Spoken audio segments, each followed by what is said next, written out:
is the text-to-speech feature. So I'm just going to open up a Google Doc.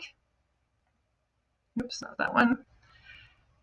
And it doesn't matter to me what Google Doc I use. I'm going to show you a really neat trick for searching for specific file types without knowing the name of it. I'm looking for a Google Doc. So I'm certainly going to drop down here, look at what I need, and I'm looking for a text doc, and I want to be the owner, and I'll hit search. So these are all my Google Docs that are going to come up. Okay, so here's something I wrote. Steve? Yeah. You need to share your screen with us. Oh, sorry. Good, thank you.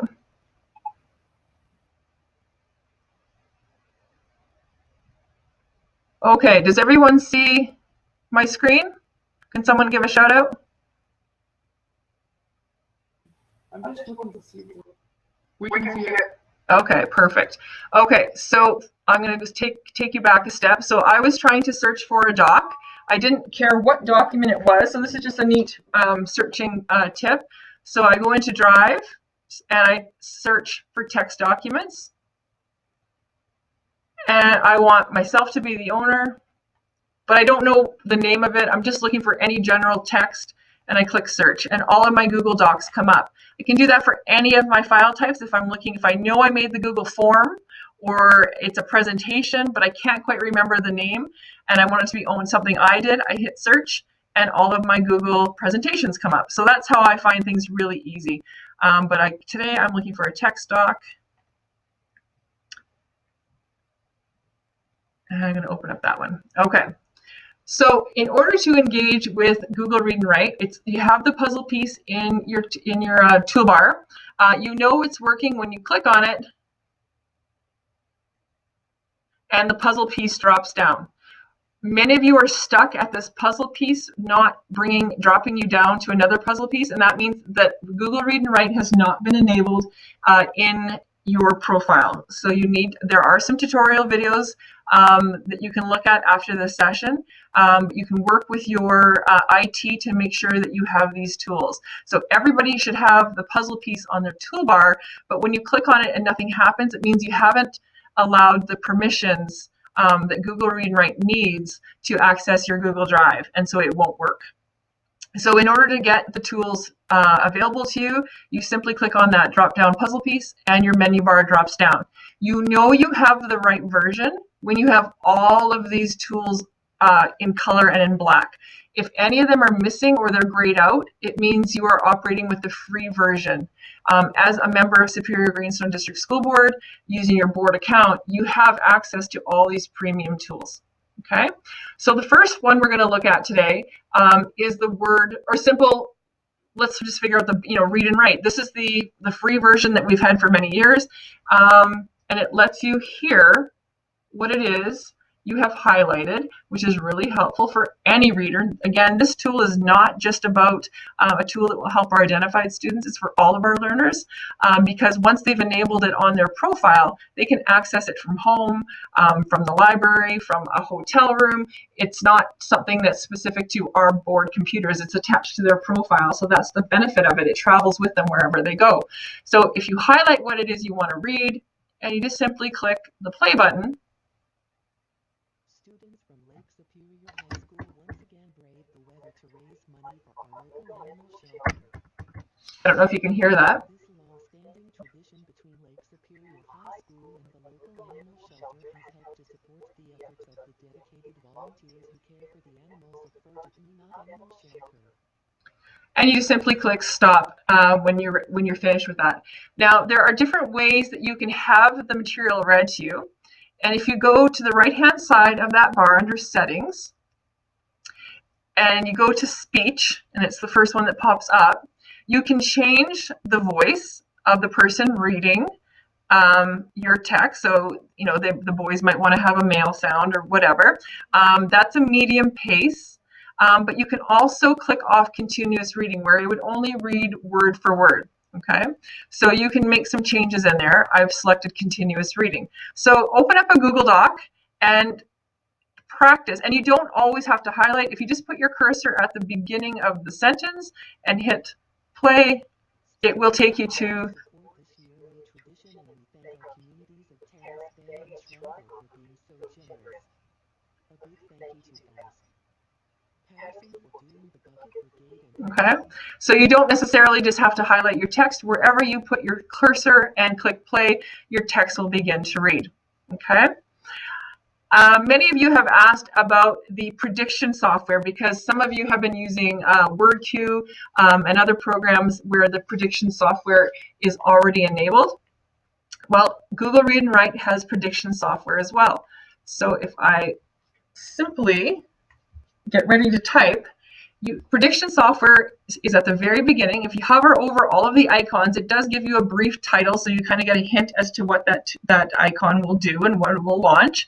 The first one is the word prediction software, and if you simply click on it, you can tell it's working because the bar underneath of it has been highlighted, and there's already a list of menu of words that generally start off a sentence. So I will start.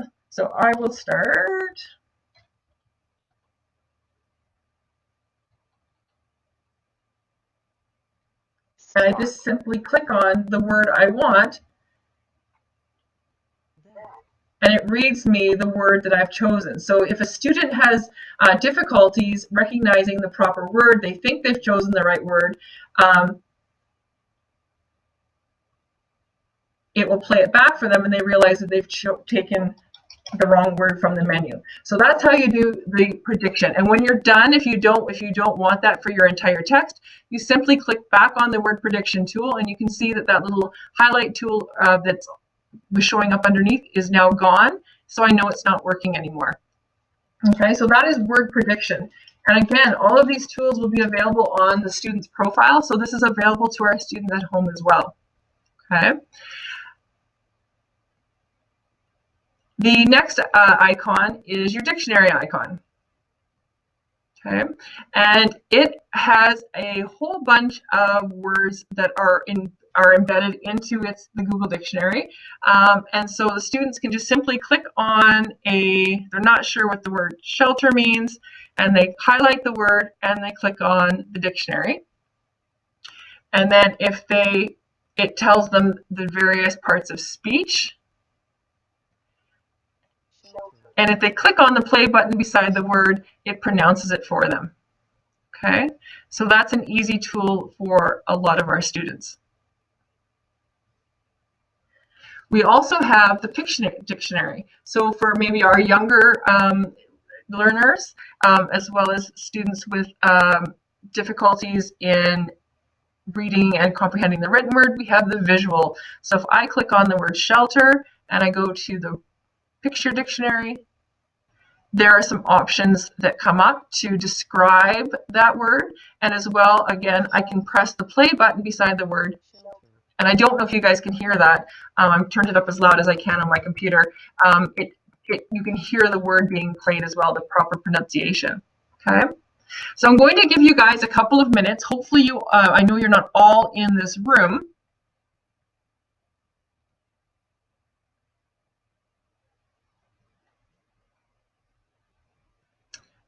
But I'm going to give you some time to open up a Google Doc, and you can open up an existing one. I'd like you to practice putting your cursor somewhere and pressing play and changing how you read. So you can go into settings and you can hear what it sounds like with different voices, as well as checking off the continuous and non-continuous reading.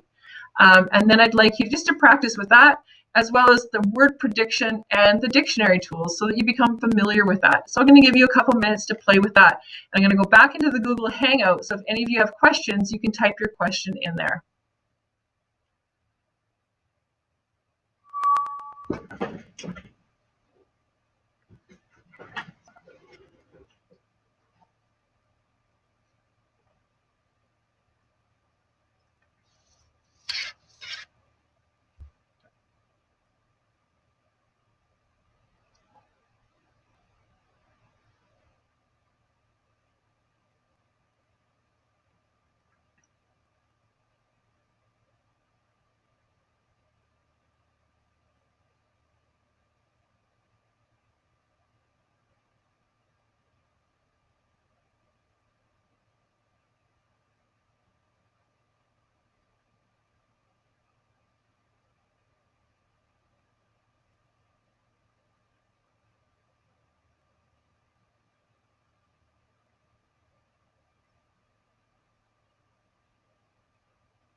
So Angela, while the rest of you are clicking and playing, because that's how we learn.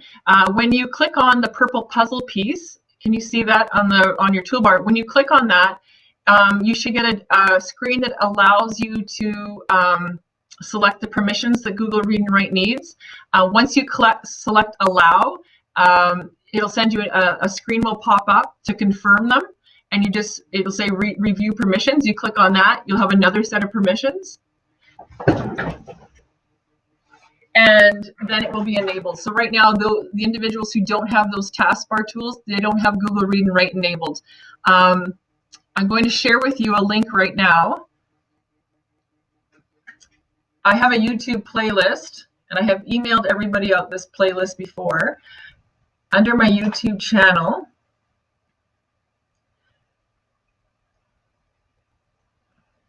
there is a channel called Virtual PD.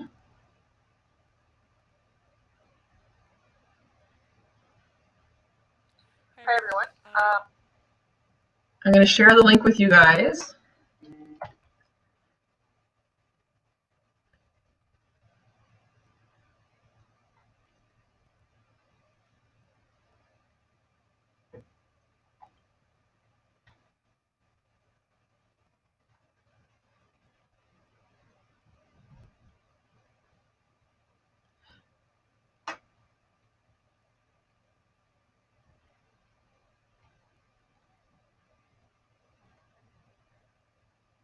Does someone want to quickly write that down, because I'm going to have to move to a different screen, but that's the URL for the playlist, or you can check one of my previous emails. I mailed it out on Friday on how to enable Google Read and Write in your Google profile. So it's https://UTU.be/ O as in orange, 0, Z, 0, X, V as in Victoria, Y, O as in orange, E as in elephant, capital O, small w. Okay? So if you click on that video, it will teach you how to enable that. And then if you are unable to successfully do that, please consult with your IT person as soon as possible. And I believe they're on site today to make sure this goes smoothly for you guys. Okay, we're all good. We can move on to the next. Thanks, Lindsay. That's perfect. Okay, so we're going to move on to the next tools. Does anyone have any questions about the few tools we've looked at so far? We're all good? Okay, so those are the basics.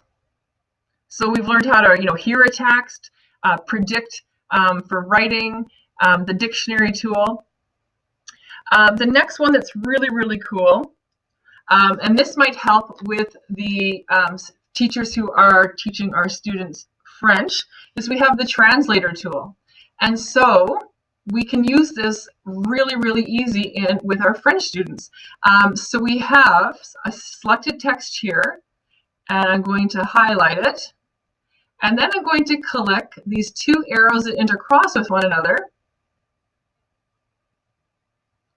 And it tells me the word I'm asking to play, and then it has some options. So it does not default to French. This is not a Canadian software package. So when you see that, you're going to wonder what's up. You have to remember you need to set the language that you are asking to translate into to the language you wish it to translate to.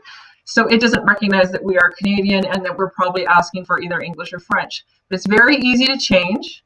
So you go into your settings, and again, just right under speech, there is the translation box. And beside translation, it defaults to Espanol because it's American. And I'm going to pick Francais and select OK. So now when I highlight the word students, I am going to go to my translation tool. I can hear again the word I want played, and then it gives me some options. It doesn't do the entire paragraph. It is word by word translation, so you can't you can't highlight an entire section and then have it translated. It doesn't work that way. But it does do it by word. So if we did school and we select translate, it gives us the options. So that's a really handy feature for our students in our English as a second language classes. So if you want to take a look at that in your Google Doc, as well as practice going to the settings, choosing translation, and then picking the language you want it translated into. Now, I do believe that you're going to need to change that because I did have that set to French last night and it didn't stay. So that's something we will have to be cognizant of, that the students are going to have to learn to pick the right language. So practice with that. And I'm going to go back in the room and see if there are any questions.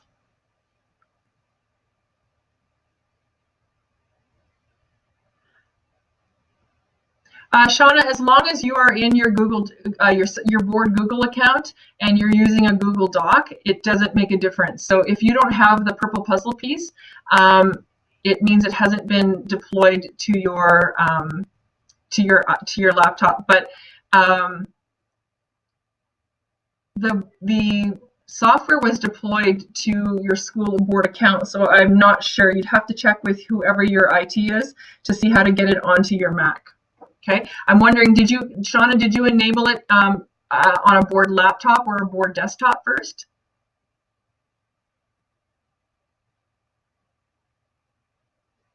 That would be my question. You would want to activate it on your a board computer first. Okay, so back to our documents. So we've just learned a new trick with translating our material from English to French. Okay, this is a really cool tool that I think all of our learners will benefit from. So they go to a website, or you share with them a large piece of text, and they want to make study notes. So the students would highlight what they think is important information, and anything to have to do with certain themes, they could highlight with a certain color. Obviously, these notes wouldn't make too much sense because I'm just randomly applying color, but you can see here that they could look and highlight notes based on the color that they've chosen.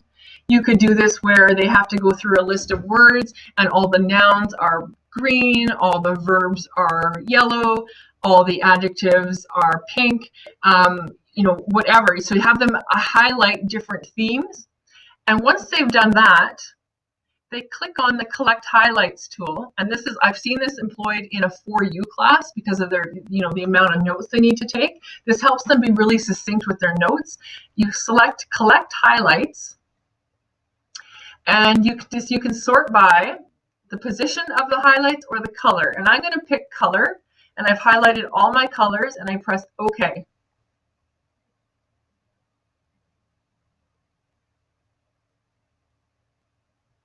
You just give it a minute.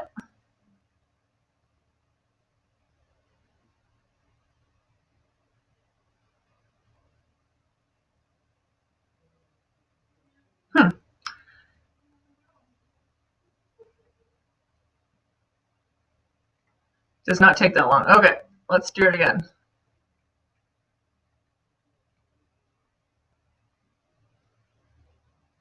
It's going to be glitchy because I have an audience today.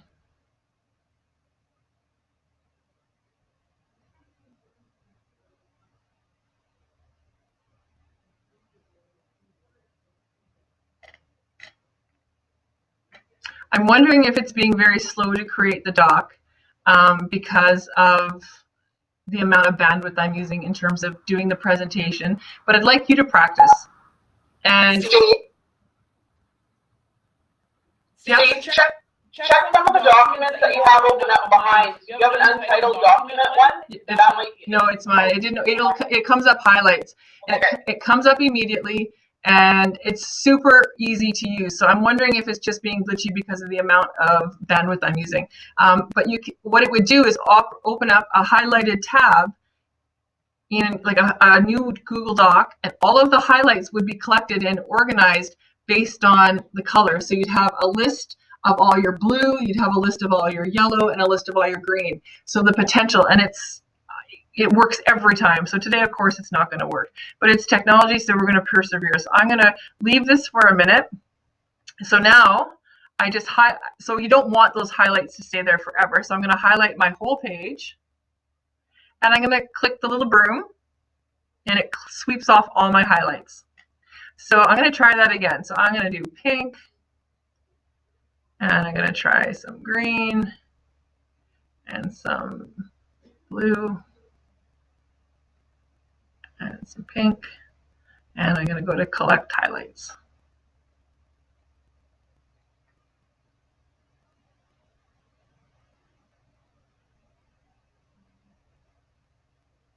Okay, so I'm going to clear those, but I'd like you guys to try, and hopefully you have better luck, because it is a really cool tool for the kids to be able to access. So unfortunately, I'd love to show you that it's working, but it's not working for me today. But try on your own Google Doc. So open up a Google Doc where you have a lot of text, and just randomly select some of those colors, and then select the collect highlights, and see if it'll open up immediately, and it'll gather all of those highlights and group them by color. So again, this is a tool that is beneficial not just for our students who have identifications, but for all of our students. And not only will it help all of our learners, because we can all use help with our literacy goals, but it helps to reduce that stigma that some of our students feel they have when they pull out their assistive devices. If your entire class knows all of these tools and they use it when they need it, then it's not just a handful of particular students who are accessing the tool because they need it. Everybody uses it, and everybody benefits from it. So let me know how that goes. I'm going to go back in the Google Hangout and see if I can get some feedback.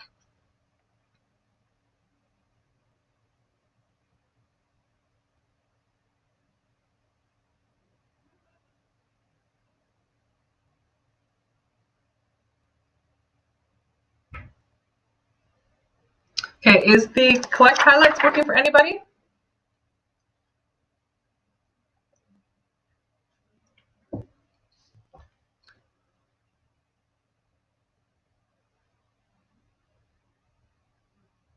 No. Okay. So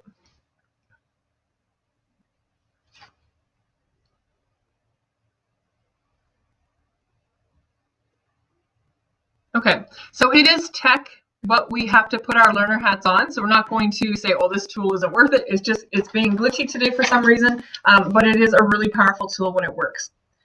Okay, so I'm going to show you another tool in our Google Docs. And that is the vocabulary list builder. Okay, so the vocabulary list builder lets you build a list with words that you have selected from text. So all you need to do is click on vocabulary list. And I'm hoping it works as well today. It worked last night.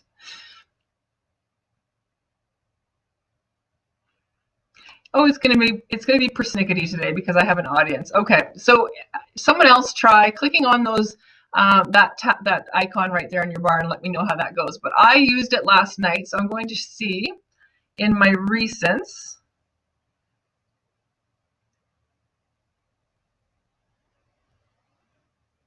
Okay, but I did a better one than this. Let's see.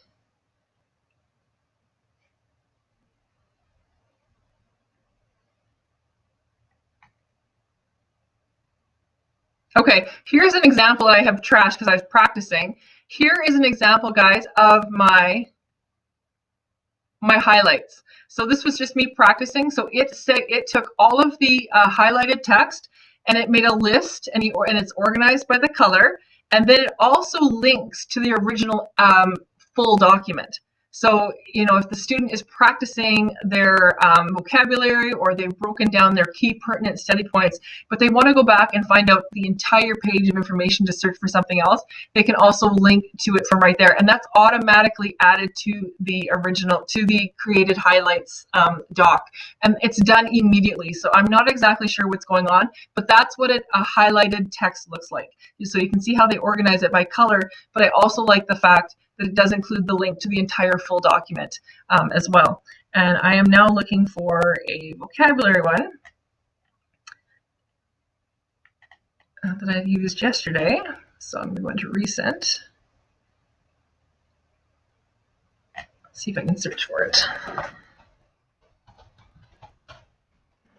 Ooh, and if I could smell vocabulary.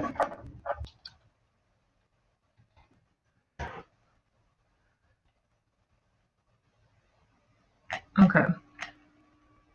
What it will do is it will create a list that looks like this: word, meaning, symbol, and notes. And so if this,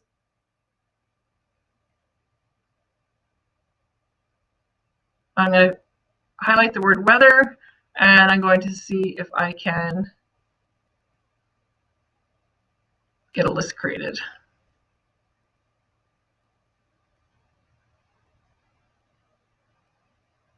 And of course, it's not going to work. I had a really good list going last night because I was practicing with it.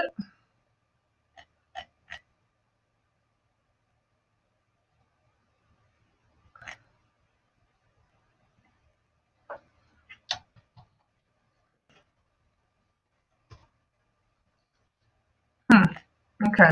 Oh well. And what it does is if Google Read and Write has the word, they will define it. They will come up with a picture, and the student can also add notes. So the student can go through and just continue to highlight. I'll get rid of that. Can continue to highlight the different words and add them to the vocabulary list that doesn't want to get created.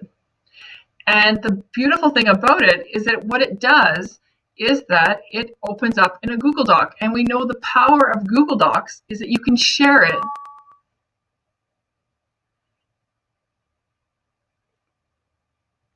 You can share it with your class. And so you could do the Google Doc yourself, or the vocabulary list yourself, or have one of the students create it, and then they can share it with their peers. So then you could have a list of all the difficult vocabulary words for the entire passage that all the students are struggling with. So you have this really comprehensive list, and the kids can add their own meanings. And if the definition is not in the Google Dictionary, they can copy and paste the definition from another source. They can add their own symbol as well as add a note. So what's their connection to their personal learning so that they can understand that word even more, or maybe a direct reference to a spot in the text. Where they got that information and why they were questioning what it meant. So this powerful part of the vocabulary list, not only does it create an individual ongoing vocabulary list, but the students can share it, or the teacher can share it with everybody in the class to have a really comprehensive list of the words that the kids are struggling with. Okay. I'm going to go back to the Google chat. Are any of Okay, so our collected highlights document worked at NIPROC. So I'm thinking it has something to do with bandwidth, but I will definitely check into it because it worked at NIPROC, so that's good. Can somebody check out the dictionary tool or the vocab list maker? Can you see if that works? Sam, maybe try that at NIPROC since you seem to be having success.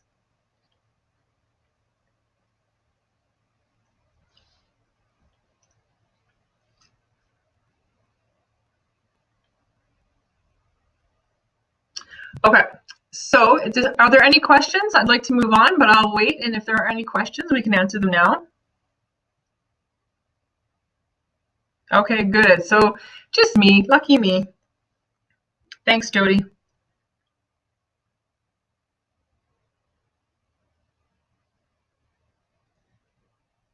So no questions, guys? And it works at NIPR again. Okay, good to know.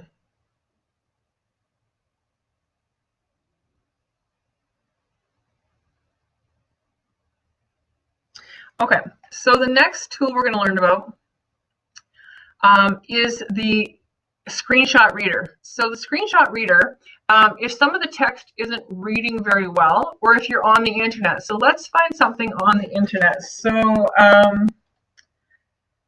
let's see what's going on in the news today.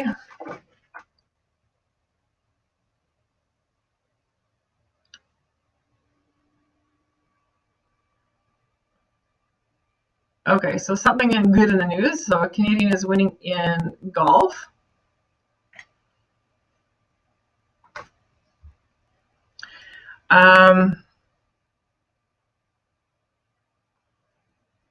You click on your puzzle piece and you click on the screenshot reader. That's all right. I used it at home, so it's the first time I've used it here. Add extension. You may come across these once in a while, and that's fine. It just means you haven't used these additional tools yet. Perfect, okay. So I'm going to refresh my page. So I'm on the web. I click on my puzzle piece.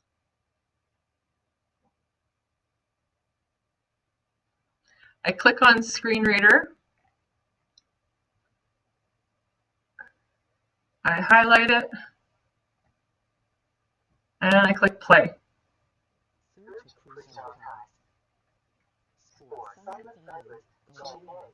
Oop. Well, that didn't work out. Let's try that again.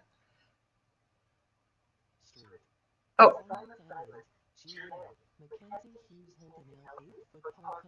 Did you see what I did there? So I made a mistake. So I'll point that out again. So what I did is I grabbed the screenshot reader and I wanted it to start reading at the actual text. And then I clicked play. It started reading all of the text on the page. Okay, I want it to read just this part I selected and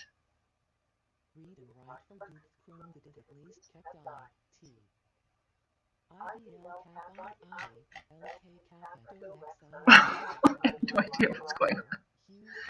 It's not glitchy, it's a perfect tool. Okay, so I'm going to try that again. St. Simons Island. Click play.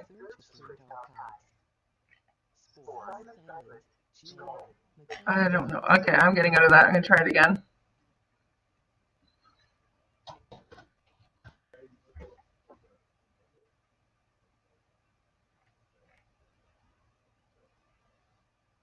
There is no good news out there. There we go. WestJet is going to start serving McDonald's on its flights. Okay. Going to enable.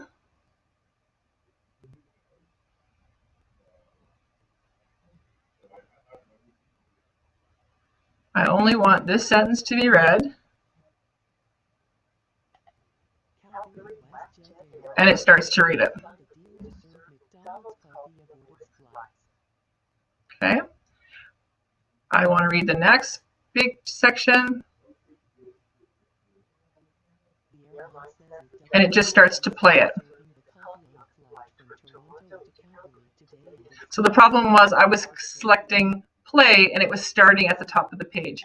So that lets you do specific screen grabs in terms of the web, your Google Slides, your Google Docs. You could also use it, and it's really handy when you're enabled your PDFs to be read by Google Read and Write. So I'm going to give you a second to practice with that. So go on to a web page. You may remember that permission came up for me saying, do you want to allow this screen reader? Select yes. And so take a couple minutes there and practice dragging the box. Oops. Selecting the box and then letting it play. You don't need to press play. That's where the issue was. It started to read someplace else. So you have multiple reading going on. So I'll give you a minute to practice that, and I'll go back into the room to see if there's any questions.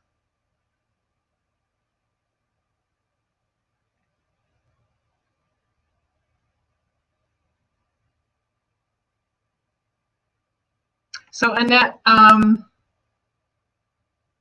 those who do ask them to sign in when it's clicked and does not open the toolbar. So there is a link to one of the videos, and if you go back up to the top of the chat, and it was, where's the link?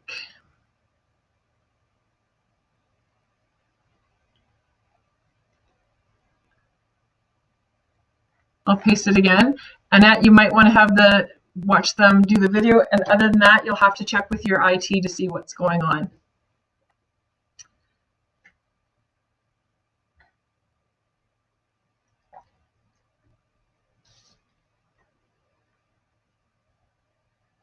So is the screen grab screenshot reader working for everyone? It's a very handy tool for reading off the web.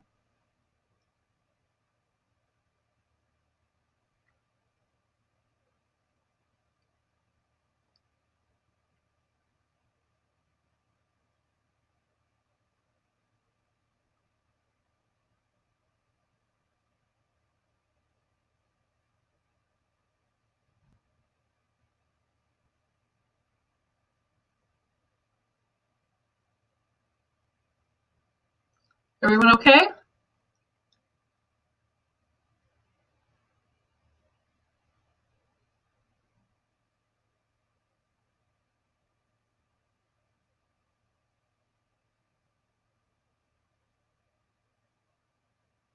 Okay, I'll give us 1 more minute to practice with the screenshot reader.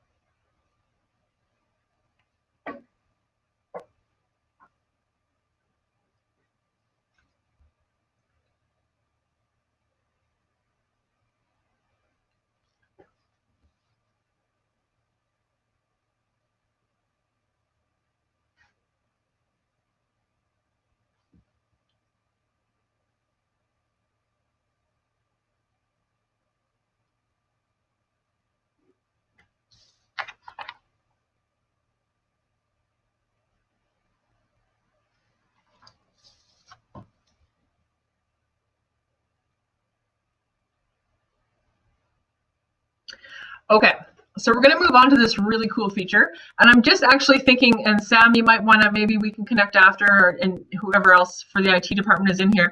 I'm wondering if the versions of Chrome are having an impact, because in the past I have had issues with being able to access different parts of Google tools, depending on what computer I was using. And I'm wondering, because this works seamlessly for me at home on a different computer, if that's the issue, that maybe this is an outdated version of Chrome, and I have had different versions of Chrome on this computer. I'm wondering if Nipigon has an updated version, and that's why you got the highlighting list and the vocabulary list, but I didn't. I'm thinking that might have something to do with it too, so I'll look into that. Okay, so we want to give our students feedback. We want to improve that step in the learning process. And so many of you are, and you may not be aware, but Google Docs, Google Slides, all of the Google tools have that feature where we can leave a student a comment. So we might do something like this. We'd highlight this, and a little comment box pops up, and it allows me to give feedback. And I might say, good intro, but maybe you could use a more creative hook. And I hit comment. And the student sees that my feedback throughout the document, and they can respond back to it. So you have a record as well of the feedback and the potential learning that can be taken by the whoever has access to the document. But for students who have difficulty with who have difficulty or don't read strongly, the feedback can make it more difficult for them because they don't process that information as easily as the other students. If you click on voice note, you can leave feedback in the form of an oral message. So it works the same way as the typewritten feedback, but you can leave it with an oral note. So you just click on where you want your oral note to be. So I'm going to click here. I'm going to type a note, and you have a 1-minute option, so you can't ramble on forever. And you start to just simply click on your microphone, and you say, "Great job. I really like the introduction, but I'm thinking you could come up with a really good creative hook that would hook that reader in and get them reading the rest of that article." So see what you can do about creating a hook. Click pause, and then click insert. And you can see the bar across there. And now, underneath my typewritten feedback is my oral message. And the student simply clicks play. So whether the student is at home or whether the student is at school, that feedback is available for them. So again, you just simply put your cursor where you want the feedback to be. So let's say here, I click voice note, click record. You have 1 minute to tell them what you would like to see at their next draft, whether it's a grammar issue, a spelling issue, maybe they're missing 3 valid points. Maybe they were supposed to include 4 and they only included 1, or maybe there's no examples. And then when you're done speaking, you just click stop. You click insert, and it pops up. Okay, so that oral feedback is an important part of the 4 process of learning. And then if the student resolves the feedback, they've read it and they've marked it as resolved, it never disappears. You can go back to the comments section and all of the feedback, theirs as well as yours, is there. So if a student hits resolve and they're all missing on the side of your page, they're not gone permanently. All of their comments, whether it's written or oral, are stored under comments. So I'm going to give you a minute to try practicing that in your own Google Doc.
Sure, Jody, no problem. Okay, so I'm going to go back into my Google Doc, and I'm going to highlight where I want my note to appear, and then I go to the little square with a triangle. It's the second to last icon on the right-hand side with all your tools. Comes up as a voice note. You click on that, and then you have to click on the microphone, and you have 1 minute to start speaking and to give your wonderful feedback, which will encourage the students to do better on their next draft and to improve upon their learning. And when you're done speaking, you simply click stop. And if it's what you like, you click insert. Just give it a minute to convert the audio file, and then it pops up along the side where you've highlighted your where you want the audio file to go. So I'm going to pop back into the room. Did you find it, Rochelle?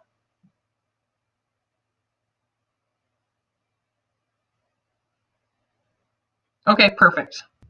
Okay, so give it a try. It's super easy to use, and you can see, and actually for some of us, maybe it is easier for us to give oral feedback. Now, again, you are limited by 1 minute. I'm thinking if some of you don't have voice note, maybe you need to have your microphone enabled, and so it's not picking up, but definitely check with your IT for that.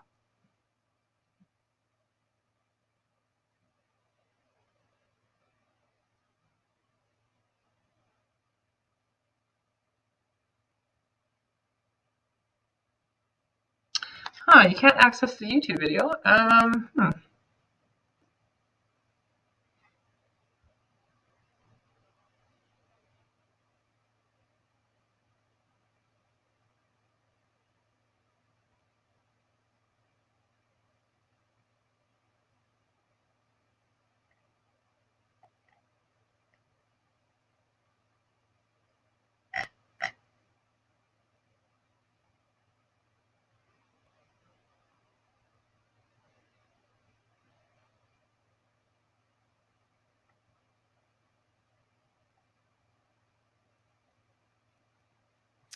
Hi, everyone.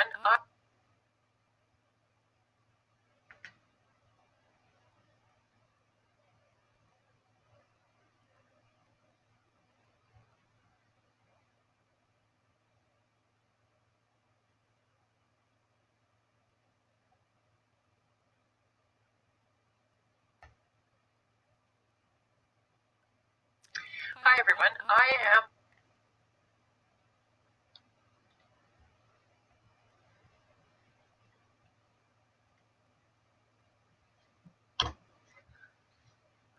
okay, let me know if that works, Catherine. Okay, so hopefully everyone was able to successfully try a note. So my two questions would be, is the microphone enabled on the laptop, and maybe that's why voice note isn't picking up the icon. If that's not the issue, you should have access to all the tools if you're using all the other tools and you have the gold version enabled in your board account. So please, we need to check with IT to get these sorted out, because that's a really valuable tool in Google Read and Write. Okay, so we got the voice note. Now for students who they struggle to type, they have wonderful ideas, but typing or writing is very difficult. In any situation, whether the premium tool is enabled or not, all students have under tools the option to do voice typing. And it's super easy to do. You put your cursor where you want to start typing, and you simply click the microphone to start speaking. And it will start to record your typing. And it does wonderfully.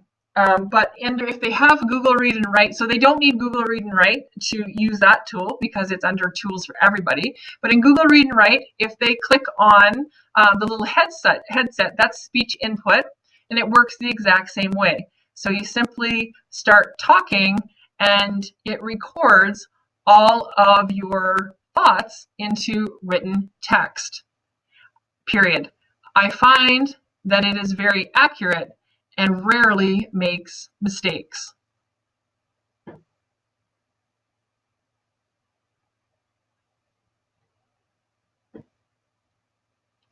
I also find that you need to speak clearly, but a lot of training isn't required. I have heard many students speak and the machine picks it up without issue.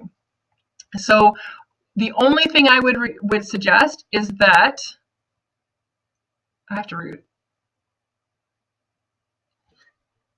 Students have headsets, or that they're working in semi-isolated spaces, because the microphone for Google is quite sensitive. It's very, very good. Unfortunately, the way my computer is set up, I'm speaking far away from it. The microphone is so sensitive that it actually picks up the person next to them, which can cause frustration for some of our learners because a word gets inserted into their text that they didn't intend to be there. So just, I wouldn't have all of your students sitting side by side using the speech input tools, because there might be some frustration, but definitely a really valuable tool, and one I would highlight with my students. And again, if for whatever reason they're not able to access Google Read and Write because of some of these issues, it's found under tools, voice typing in all Google Docs. So you don't have to have Google Read and Write to use it. Okay, so you can take a second and practice using it through under tools or through Google Read and Write, clicking on the headset for speech input.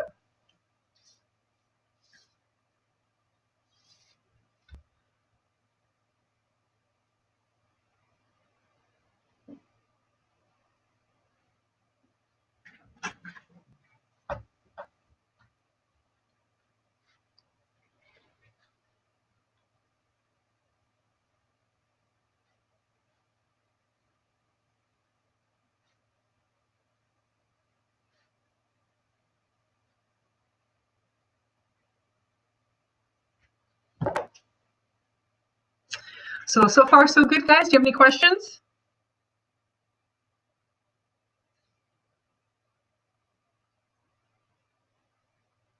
Okay, you're a quiet group this morning.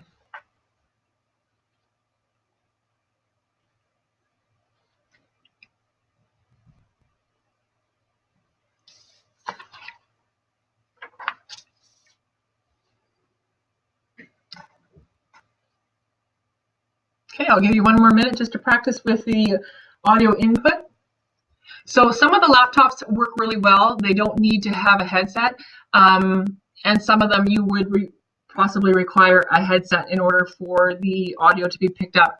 I'm also finding when I visit schools that the mute feature is on all of as a default on all of the computers. So you're going to have to ask that get removed too, especially as more and more users use Google Read and Write. I mean, the benefit is that you can hear the text being played to you, whether it's something you've written or something you're reading off the web or something somebody has shared with you. So we're going to want to get that unmuted from all of our school computers.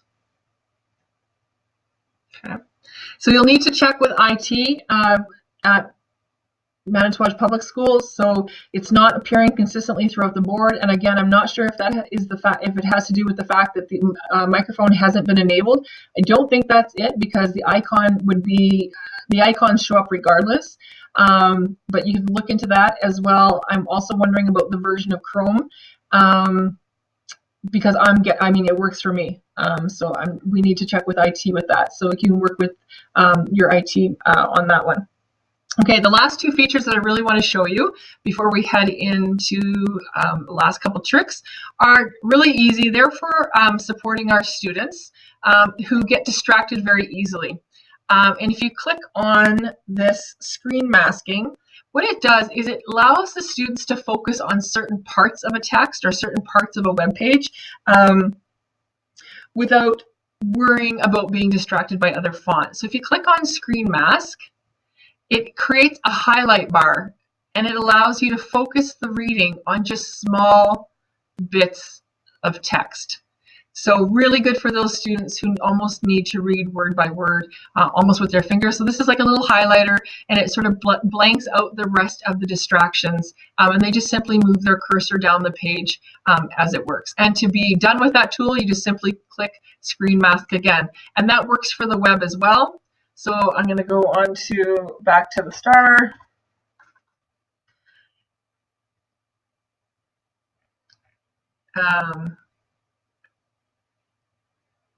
And then because it's the web, you have to click on your puzzle piece again.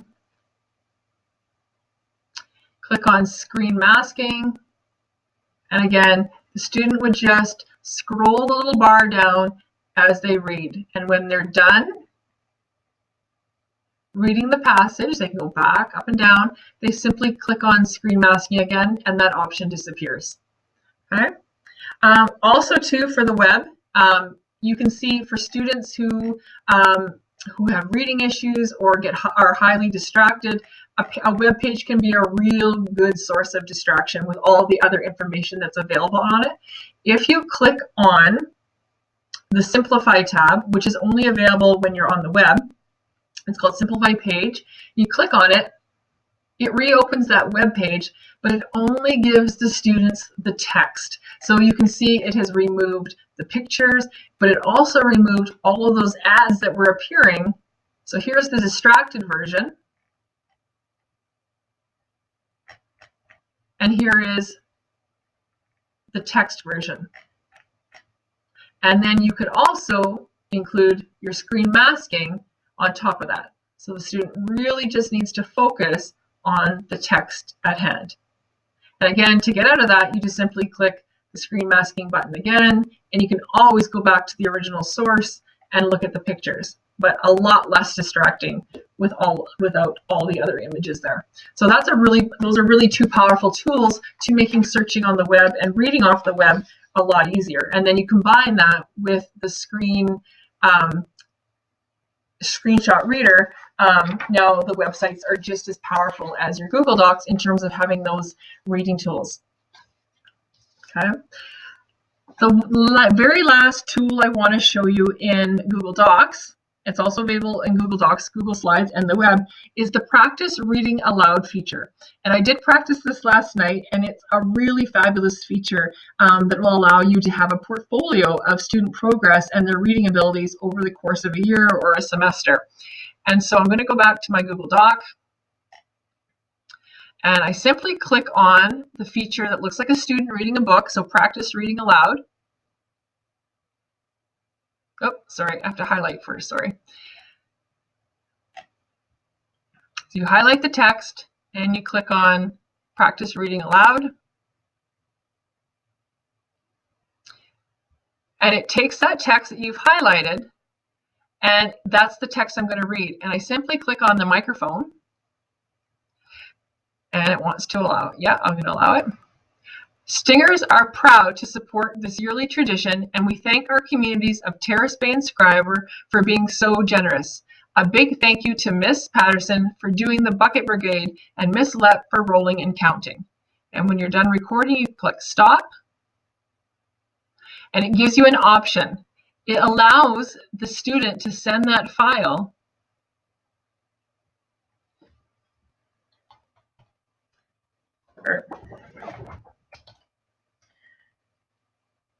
I don't know if it'll send it to myself. Let's see if it'll send it to myself.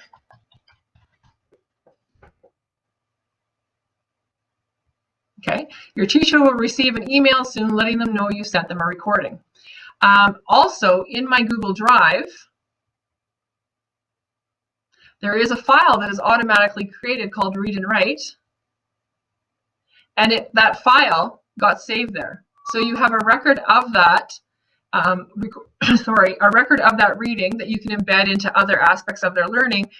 So you have a permanent record there, and I can also see that I just got notification in my inbox. Oh, no, maybe that's not it. Practice reading. Says your student just recorded themselves reading and wanted to share it with you.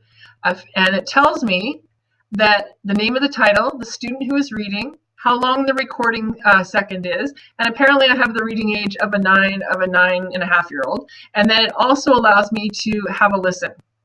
Okay, so I can hear the recording.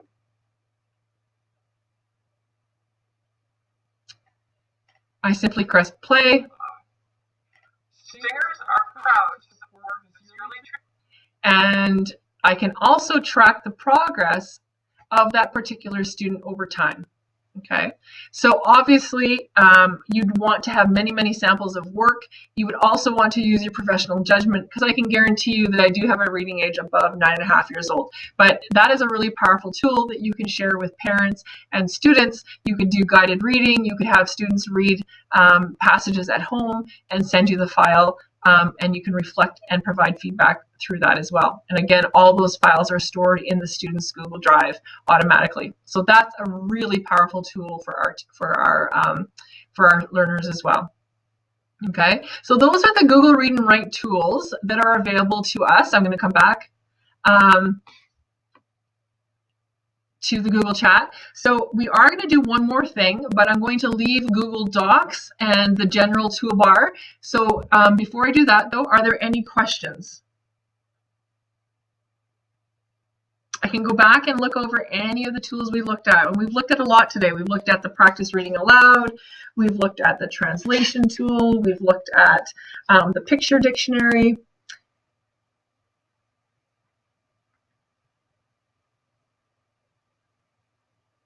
The highlighter tools. No questions, guys? You're all good? Okay.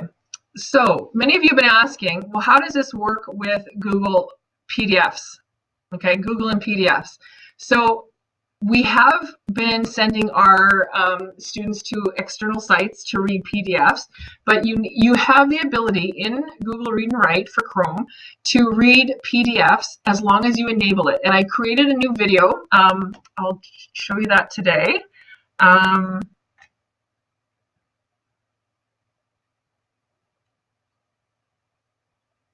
I just made that this morning, and there's a video on how to enable that, because that's another set of permissions. Okay, but what you need to do is you go into your Google Drive, and once you enable the permissions, it will now open all PDFs with Google Read and Write. So I'm going to search for a PDF.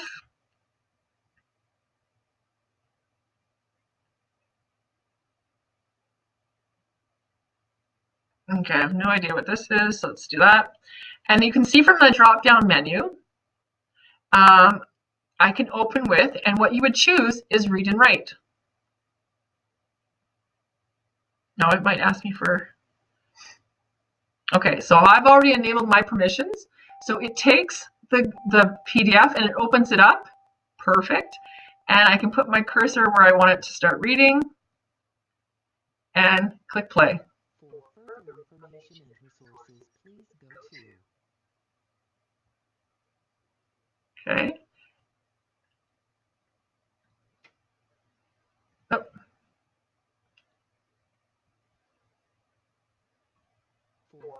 Okay. So just like in your Google Docs, you have the highlighting tools feature. Let's see if it'll work for me on that. So I'm going to click on pink. I'm going to click on green. Be curious to see if it works. I think it's my version of Google Chrome, and I bet you if I switch to my better laptop, it will work. But let's see. So I'm going to click on that, and then I'm going to click highlights, see what happens here.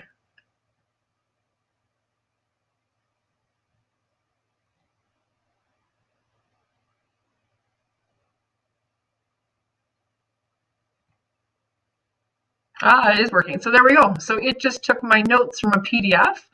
So I made my notes, and it also links me to the actual PDF for future reference. So perfect. Okay, so that's awesome. But it also allows me to type on the PDF. So you simply click on this typewriter annotations, and you open up a box, and I can give feedback or ask questions or make notes. And I click the OK, and I can move that box around so that it becomes visible. Okay, so you can mark up and provide feedback on a PDF, or you can leave instructions for the students, and as well you can also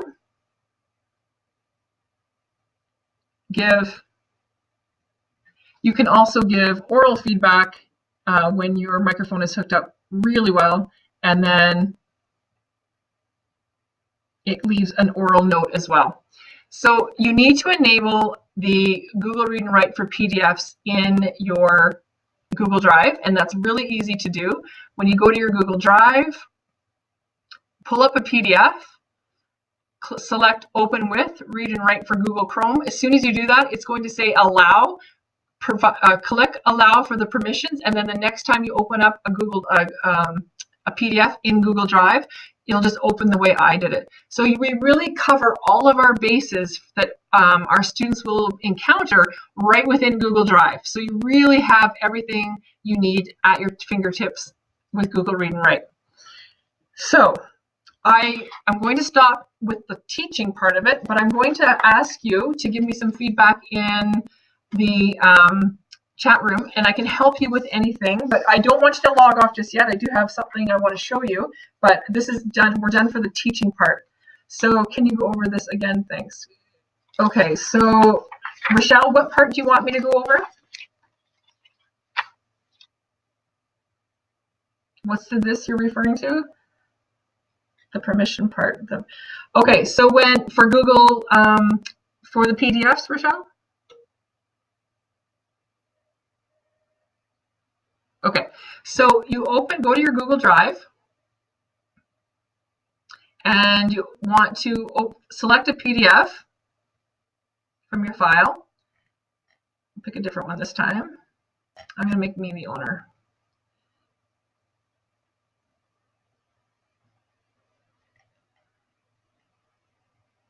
Okay, so here's a Pixton announcement. Okay, so I double clicked on that, and then at the top it said Open With, and one of the options is Read and Write for Google Chrome. For me, I've already enabled this, so when I click on it, it opens it up, and it applies the toolbar to the PDF. For those of you that have not enabled it, at that point, some permissions will pop up on the screen. You need to select Allow, and then from now on, all of your PDFs will open in default by Google Read and Write. Okay, so you only have to do the permissions once. And again,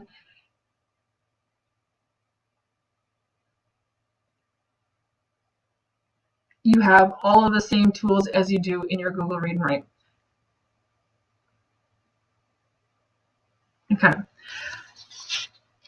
Okay, so what I've done for you today, we have this recording, and I am going to put it up on the playlist channel, and I'm going to link it in the resource that I created this weekend. But what I would like you to do, here is the, I'm going to start closing some of these windows here, guys.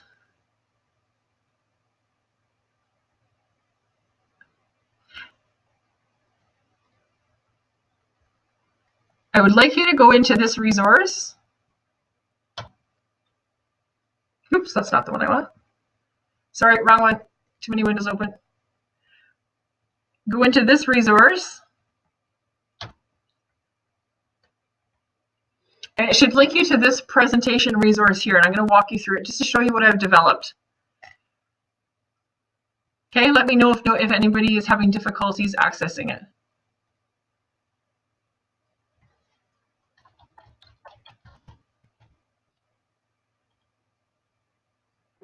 All right.